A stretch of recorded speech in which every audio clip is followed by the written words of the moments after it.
വലിയ തുടക്കമാവട്ടെ. ഒരുപാട് നിറയെ സിനിമകളുണ്ട്, സമ്പന്നമാവട്ടെ, ഈ വർഷം അടിപൊളിയാവട്ടെ.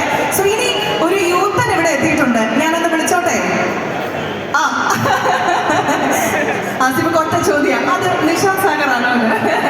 ഒന്ന് ഫ്രണ്ടിലേക്ക് വിളിക്കുകയാണ് ഞാൻ ഈ യൂത്തനെ കയ്യിലോട്ട്. സത്യം പറഞ്ഞാൽ നിങ്ങളൊക്കെ വരുന്നതിന് മുന്നേ വന്നിവിടെ ഇരിക്കുന്നുണ്ടായിരുന്നു, എനിക്ക് പോലും മനസ്സിലായില്ല കണ്ടിട്ട്. അതിപ്പോ ഒരു പടം ചെയ്യണ്ടായിരുന്നു. അതെ, സത്യം അതാണ് എന്റെ ഏറ്റവും വലിയൊരു സന്തോഷം. ഞാൻ എന്റെ 9ഉം 10ഉം പ്രീ ഡിഗ്രിയും കേട്ടോ ഇവിടെ എന്താ പറയുക കോഴിക്കോടായിരുന്നു, ഗുരുവായൂരപ്പൻ കോളേജ്. അതെ, ഗുരുവായൂരപ്പൻ കോളേജിൽ ഇവിടെ ഗണപത് ബോയ്സ് ഒക്കെ ഉണ്ട്. സത്യം പറഞ്ഞാൽ കോഴിക്കോട് ഉണ്ടായിരുന്ന ആ സമയത്താണ് എൻ്റെ മനസ്സിൽ ഈ സിനിമയിൽ അഭിനയിക്കണം എന്നുള്ളൊരു ആഗ്രഹം കയറി വരുന്നത്. ഇതിന് ഏറ്റവും രസമുള്ളൊരു കോൺഫിഡൻസ് എന്താ പറയുക, മനോരോട് അത് പറഞ്ഞിട്ടുണ്ട്.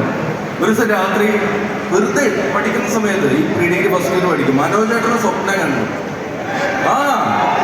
ഇതിന്റെ പിറ്റേ ദിവസം എന്താ പറയാ, കണ്ണൂർ എന്ന് പറഞ്ഞ പടത്തിന്റെ ലൊക്കേഷനിൽ ഞാൻ വരാനിടയായി.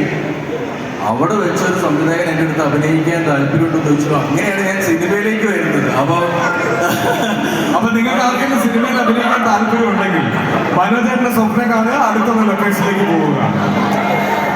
അതേ മനോജേട്ടന്റെ കൂടെ ഇങ്ങനെ ഈ ഒരു പടത്തിന്റെ ആഘോഷത്തിന്റെ ഭാഗമായിട്ട് നിൽക്കാൻ പറ്റുന്നതിൽ ഒരുപാട് സന്തോഷമുണ്ട്.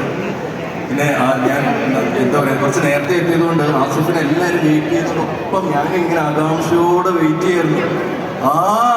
എനിക്ക് ആ ഫീല് മനസ്സിലായിട്ട് അവസാനം വരുന്നു, അതിൻ്റെ അടുത്തേക്ക് വരുമ്പോൾ ആ കൈയുടെയും പരിപാടിയും എൻജോയ് ചെയ്യായിരുന്നു. ഏതായാലും ഒരുപാട് സന്തോഷമുള്ള എല്ലാ ടൂറിസ്റ്റിനും അതെ ഒരുപാട് സന്തോഷം. Thank you so much. ഇനി നമ്മളുടെ ഏറ്റവും പ്രിയപ്പെട്ട മേഘ തോമസിനെ ഞാൻ ഇൻവൈറ്റ് ചെയ്യാണ്. ഒരു കിടിലൻ റോളാണോ ഈ സിനിമയിൽ പുള്ളിക്കാരൻ ചെയ്തിട്ടുള്ളത്. സോ പടം കണ്ട ആൾക്കാരൊരു കൈയടി പോരട്ടെ.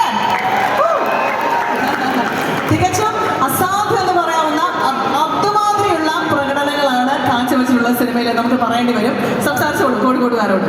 ഹലോ കോഴിക്കോട്. ഏറ്റവും കോഴിക്കോട് എനിക്ക് ഒത്തിരി ഇഷ്ടമുള്ളൊരു സ്ഥലമാണ്. ആർട്ട് ആൻഡ് കൾച്ചർ, ലിറ്ററേച്ചർ എല്ലാത്തിനെയും നന്നായിട്ട് അപ്രീഷിയേറ്റ് ചെയ്യുന്ന ഒരു സ്ഥലം കൂടെയാണ്. And I am really happy that ഞാൻ ചെയ്ത സിനിമ രേഖാചിത്രത്തിൻ്റെ സക്സസ് എനിക്ക് ഇങ്ങനത്തെ ഒരു ക്രൗഡിൻ്റെ കൂടെ സെലിബ്രേറ്റ് ചെയ്യാൻ പറ്റുന്നുണ്ട്. ഐ ഹോപ്പ് നിങ്ങളെല്ലാവരും രേഖാചിത്രം കണ്ടിട്ട് കാണാത്ത ആൾക്കാർ പ്ലീസ് സിനിമ കാണും. Thank you.